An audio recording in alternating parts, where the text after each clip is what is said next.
लड़की हूं लड़ सकती हूं जैसा सशक्त नारा देने के बाद और करीब 160 महिलाओं को कांग्रेस पार्टी ने उत्तर प्रदेश की विधानसभा चुनावों के लिए टिकट भी दिया और प्रियंका जी का मानना है कि ये राजनीति में एक नया मोड़ लाएगा। और मैं 100% इस बात से सहमत हूं कि जब हिंदुस्तान की राजनीति में इतिहास लिखा जाएगा तो 2022 का उत्तर प्रदेश चुनाव और महिलाओं का सशक्तिकरण एक बहुत बड़ा मुद्दा बनेगा। अगले 2 दिन में विश्व महिला दिवस है, world women world day, and उसमें प्रियंका जी का मानना है कि महिलाओं को सेलिब्रेट करने के लिए, महिलाओं के सशक्तिकरण के लिए, महिलाओं को आगे लाने के लिए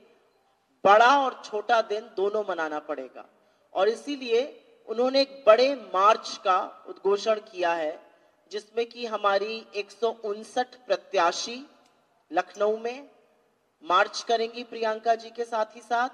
इसके अलावा कांग्रेस की जितनी भी निर्वाचित महिलाएं हैं, चाहे वो सांसद हैं, विधायक हैं या जिला पंचायत सदस्य और अध्यक्ष हैं, अन्य जगहों से, वो भी इसमें शामिल रहेंगी। ये मार्च महिलाओं के लिए तो है ही, महिलाओं के सम्मान के लिए भी है, उनको आगे लाने का एक और मौका है, लेकिन कहीं ना कहीं ये मार्च उन महिलाओं के लिए भी है जिन्होंने इतिहास रचा। और ये मार्च शुरू होगा बेगम हजरत महल चौराहे से। बेगम हजरत महल किसी पहचान की मोहताज नहीं है, पार्क से, सॉरी, बेगम हजरत महल पार्क से, वो किसी पहचान की मोहताज नहीं है। 1857 का जो युद्ध था,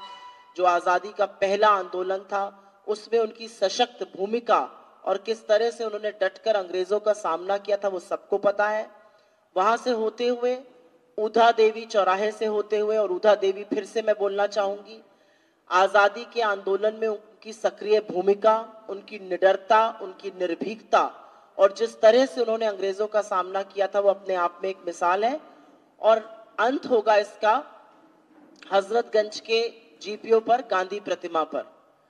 क्योंकि महात्मा गांधी के बिना इस देश में किसी के बारे में भी बात करना अधूरा है। और गांधी ने सतत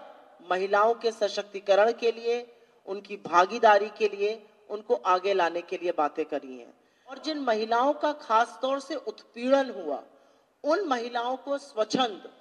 चलना, उन महिलाओं को लखनऊ की सड़कों पर प्रियंका गांधी जी के साथ चलते देखना ही शायद राजनीति का लक्ष्य होना चाहिए। चाहे वो आशा सिंह जी हों जिनकी बेटी के साथ बलात्कार हुआ, चाहे वो पूनम पांडे जी हों जिनको मानदेय मांगने पर जूतों से कुचला गया, चाहे वो सदफ जाफर हो, तमामों ऐसी महिलाएं जिन्होंने उत्पीड़न सहा और जिनको सत्ता से लड़ने का साहस, शक्ति और मौका लड़की हूं लड़ सकती हूं ने दिया। मुझे लगता है कि अपने आप में 8 मार्च, वैसे तो हर दिन महिलाओं का होना चाहिए आधी आबादी का, लेकिन 8 मार्च का जो एक सिंबोलिज्म है वो अपने आप में मुझे लगता है प्रियंका गांधी जी के इस मार्च से जरूर प्रतिबिंबित होगा।